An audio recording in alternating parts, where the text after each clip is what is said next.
Alright, welcome back to Dual Destinies. Last time, we got a pep talk from Mr. Wright, and we talked to our client, the mayor slash demon, and he gave us some evidence, and the aide probably had something to do with it, so, but anyway, now we're talking to Jinxie to see what she knows. Also, she wanted to tell us something as well, so, what did you remember? Jinxie, can you tell us what you remembered? Well, after the trial I remembered lots of stuff. But there was one thing I thought was really weird. I'm almost afraid to ask, but here goes. Really? What? It's about the yokai feathers and tracks. They weren't there when I first opened the door.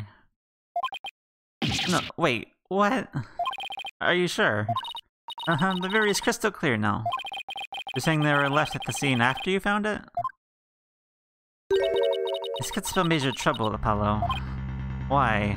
Because Jinxie is already accused of leaving feathers and tracks at the scene. And if they weren't there when she discovered the crime scene, it'll totally fuel the claim that she's fabricated the evidence later on. Jinxie's fuzzy memory of the whole incident is really working against us. Prosecution will probably say she doesn't remember planting the evidence. Good luck for rebutting that. Oh man, this is not good. Sure hope she didn't plant the evidence while she was sleepwalking or something. What do you know about the Hidden Chamber? Jinxie, you wouldn't happen to know how to open the Hidden Chamber, would you? The door doesn't even have a keyhole. Oh, it's supposed to have a secret mechanism. They say you have to figure out before the keyhole will appear. A secret mechanism? Really? It's hidden in the Fox Chamber.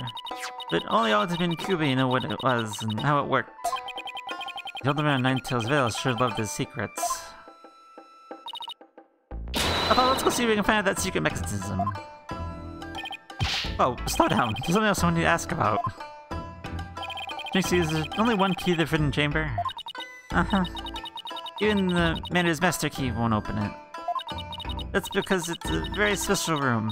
This one that may never be opened. I guess that means nobody entered the Hidden Chamber after the murder. After all, we know Mayor Tenma took the key from the killer and swallowed it, so the mayor's efforts to keep the killer out of the Hidden Chamber were not in vain. Alright. Good. Alright, Jinxie, see you later. I have a Fox Chamber to go to. Hi there, Fulbright, how you doing?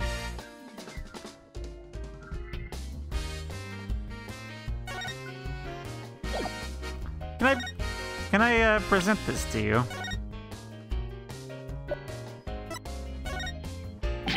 This needs backup sometimes too. So I don't mind if you're asking for help, but you start by thinking things over yourself. After all, the road to justice starts with your own first step. If you don't have any information to offer, you could just say so. Well, maybe we're a few steps ahead. Jinxie, did I have anything else to ask you? I don't think I did.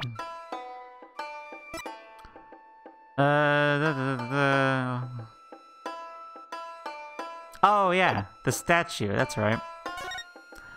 Thank you, objective list. I would have forgotten that, probably. What's meant to made the statue? It's a token of goodwill. I think it was meant to be for Ninetails Vale and Tenma Town. Token of goodwill, but the two yokai are fighting. Fighting? Oh, I see what you mean. The cut portion is missing. The statue originally depicted the two yokai holding a cup in celebration. It doesn't look that way now, does it? Maybe it broke when it was used to hit Mayor Tenma on the head. That would explain it. I guess the only people who knew what it really looked like were the Alderman and I. Now it's just me, but it's about goodwill forever etched in its mind. Jinxie's the only one who knows what it looks like. Okay. So, is there anything else we should know about Jinxie? No, that's about it. Oh, I don't think that's the case. Ah, my bracelet, it's reacting. Jinxie, you wouldn't happen to be... Injustice we trust! Yikes. Ick, a ghost! Ah! Detective Wright, what are you doing here? I visit with this young lady, if you must know. Prosecutor Blackpool has asked me to question her. Question me? Sorry, not interested. Are you here to ask about that whole yokai affair? That's right, specifically want to ask. Ah, but I can't tell you that, now can I? Oh, come on, please, we're partners in justice, right? No.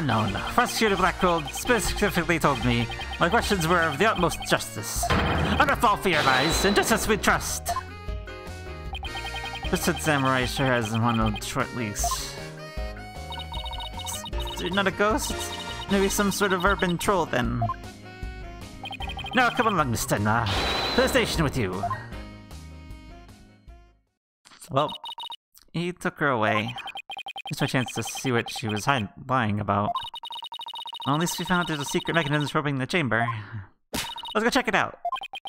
I just hope they let us in now.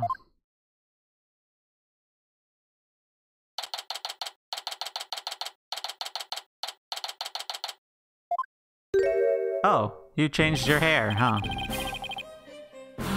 Oh, what an absolutely fabulous scent. I'm so glad I had these carnations imported from England. Nothing but the finest will do. Perhaps I should place one aside for our dearly departed ultimate. Hey, it's Mr. LaBelle. Hello, I was asking about you-know-what. Oh yeah, before we search the Fox Chamber, we should ask about the blackmail letter. Oh, isn't the mayor's little lawyers. What do you want with me? Well, there's something I wanted to ask. What? Where's that ringing coming from? You'll have to excuse me. Hello, LaBelle here. What the? He has phones on his shoulder pads. What? Listening to his shoulder are cell phones? Yes, about that, you must forgive me. The whole matter with the Mayor Tenma has been a complete nightmare. Why do you buy clothes like that? I don't know. Ah, ho, ho, ho. Surprised. This is my own special design. It's the ultimate in functional beauty. Functional beauty? Are you sure about that? Looks a bit unwieldy to me. Ah! Ah, ha, ha, ha. You simply don't have an eye for beauty. Having an eye for beauty means looking at this guy. I'd rather be blind. So what do you want with me? I want to ask you questions. Did you see Tenma Taro or what? So Jinxie and Mr. Phillips said they saw Tenma Taro. What about you, Mr. LaBelle? You're in the foyer. Why didn't you see... Ah! Ah ha ha ha! Very well, I admit it. That's right. I flew into the bed, saw the demon Tenma Taro. Did see something. Why do you lie about not seeing him? I'm simply trying to protect dear little Jinxie. Protect Jinxie? What do you mean? Wait, don't tell me you haven't heard of that strange little habit of hers. Which one are we talking about? Remember she wanders around making mischief without knowing what she's doing. Remember she's possessed by Tenma Taro. That one's new to me. Well, there you have it. Anytime you hear about a Tenma Taro sighting, little Jinxie should be your prime suspect. Tell us more about that rumor. I don't like this. Not like this one bit. Rumor about Jinxie. So what was that rumor about Jinxie? It says she's possessed. Not all of the time, of course. It hits suddenly when she starts wandering around doing strange things. Is that so? Although, come to think of it. That Lord's no good name to Fox. She shall know the terror that is mine in despair. Yeah. That certainly would explain how she was acting earlier. When she even put on a Tenma Taro costume, wandered around the woods at night. She did.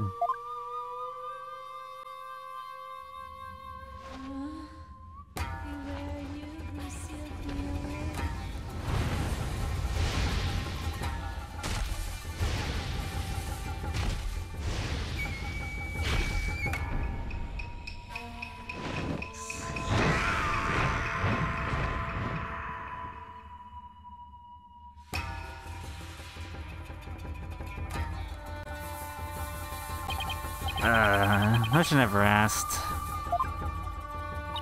Does she remember anything while she's possessed?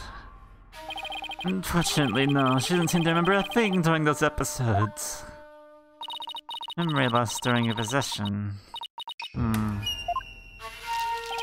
I think of it, her memory of the murder scene was quite fuzzy. Suppose that it was caused by her possession. Then maybe... So you do understand. The Yokai is entirely of her own making. Now wait a minute. Although, the Yokai evidence wasn't there after she discovered the crime scene.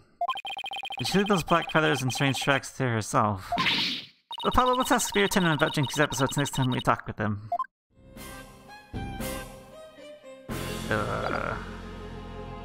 You know about the blackmail letter?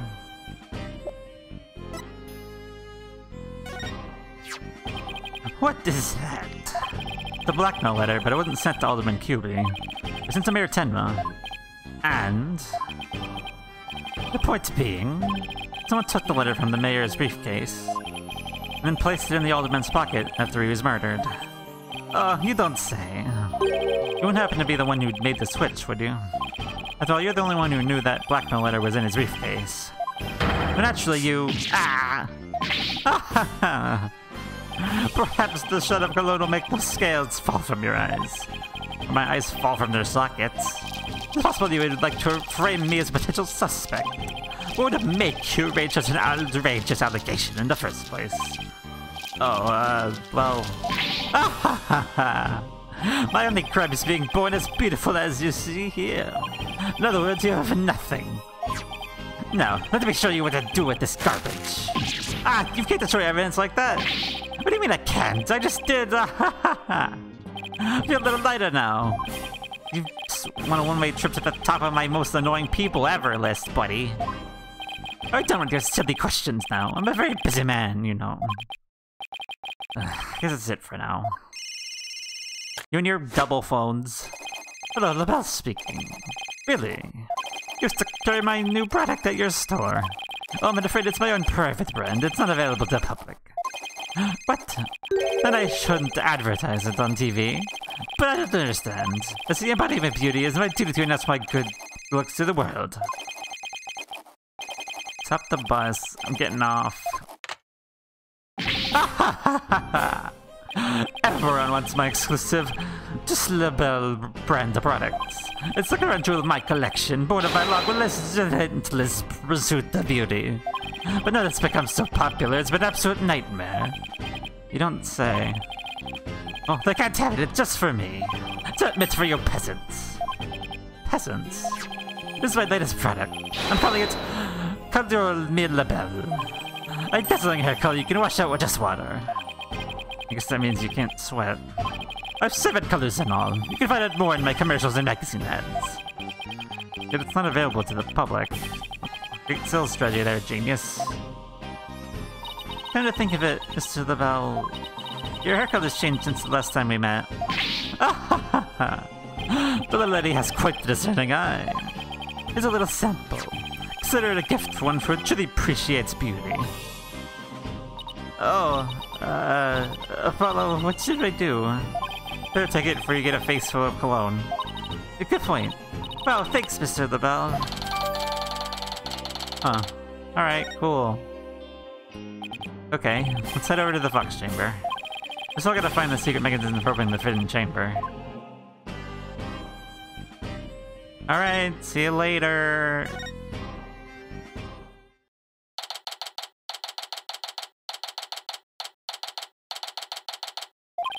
Okay, let's find that secret mechanism for opening the Forbidden Chamber. Oh, this is so exciting! I can't wait to see how it works. But do you really think the killer entered the Forbidden Chamber? We'll have to open it and find out. Let's see if there's anywhere the killer could have hidden in this room. Okay, let's get started. Athena, you keep pulling out random foreign languages. I don't know. I don't know how to say them either. Apuate? Apuate? I don't know. Apuate, Apollo. Apuate. What language is that? I have no idea. I have no idea, even if you asked me. doesn't look familiar.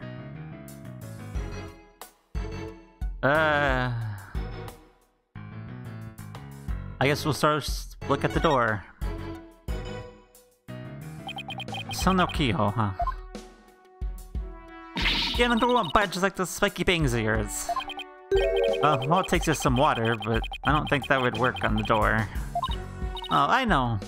I'll break it down with the body slam. I seriously thought you could do that. Yes, how do you know I haven't even tried? Wait, don't. You hate losing, Athena. I think the door would win this match.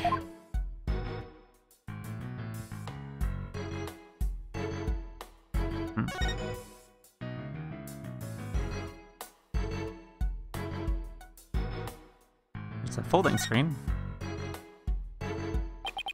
Two foxes sitting back to back are depicted on this elegant folding screen. Does this have something to do with the keyhole? Wait a minute.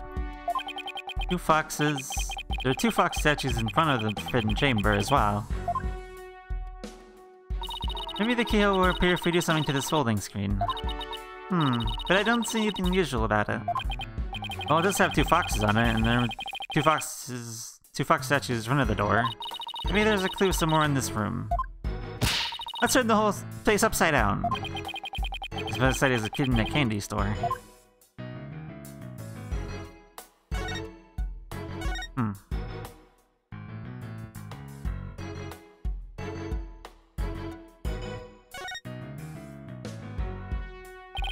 There's a carving of the nine-tailed fox over the door and statues on either side. But these two statues are glaring, it's like they're guarding the door from us. Come to think of it, there are two foxes in the folding screen as well. Can't be a coincidence, can it? Hey, the statue moves. Don't get carried away now. I mean, who knows? It might trigger a trap. I can handle it. The sphere comes shooting my way all stretched out of the air. After all, either effects of a regular Grady Kid. I guess if you can catch something that fast out of midair, you can accomplish anything. Still... Might be something to the fact that these fox statues rotate. Maybe there's something around here that shows the position they should be in. Do we have to make them like the folding screen? One left, one right? Maybe.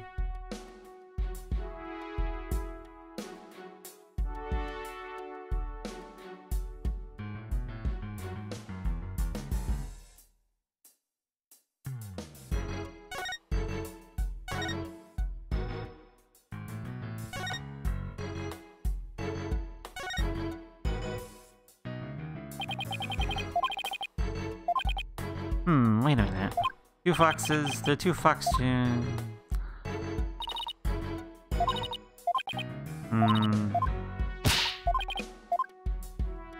Not quite.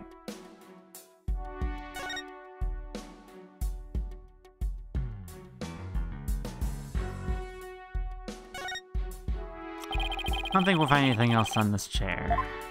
Yeah.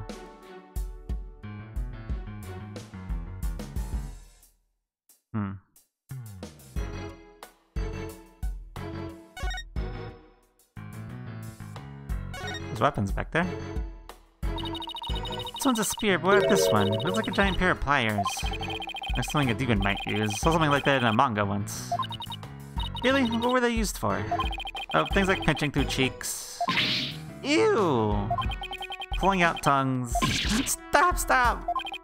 Oh, and you should see what they can do with the person's eyes. Okay, I get the idea. I'm sure this thing isn't a simple can opener or something like that. Students can eat canned food? I always wonder what they eat besides people. What? I don't understand what that conversation was about, to be honest, but whatever.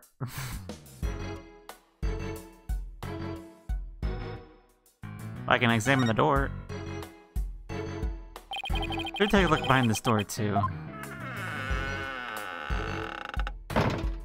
There's something. Look, the door not aimed into the wall made a big dent, too. Wouldn't happen if the killer had been hiding there. Right, I guess that was out the old die down the door trick. Can I open the other one, then? As per the mystery novel I once read, the murder occurred in a locked room. And the perpetrator made sure to hide behind the room's door when it was opened. So no one was looking, he made his escape.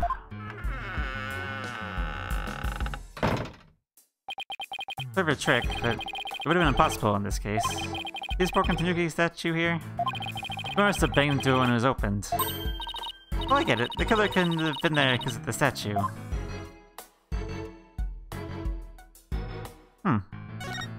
Why isn't that other one there, then? Shouldn't have that statue been destroyed? Doesn't the Snooky statue remind you of the mayor's caretaker, Phineas Filch? This raccoon-looking thing? Yeah, it does look like him. Oh, I got the best idea. We should knock it over. It might transfer back into Mr. Filch. Mr. Filch is mischievous, but he's not magical, you know? Way to waste a brilliant idea, Apollo.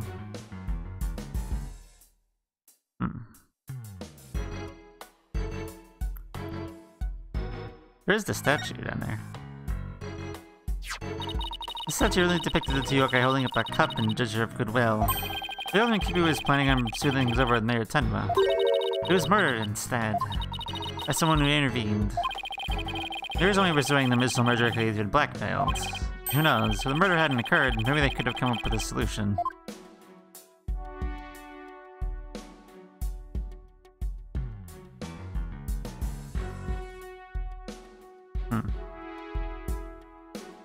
There's a clock up there. Well, what words come to mind when you watch that pendulum in there? Untidy, unsteady, and restless. It's a direct representation of your current state of mind. Wait, is that some kind of psychological test? My diagnosis, the strange case has made you anxious, causing you to lose your cool. You're actually not that far off the mark.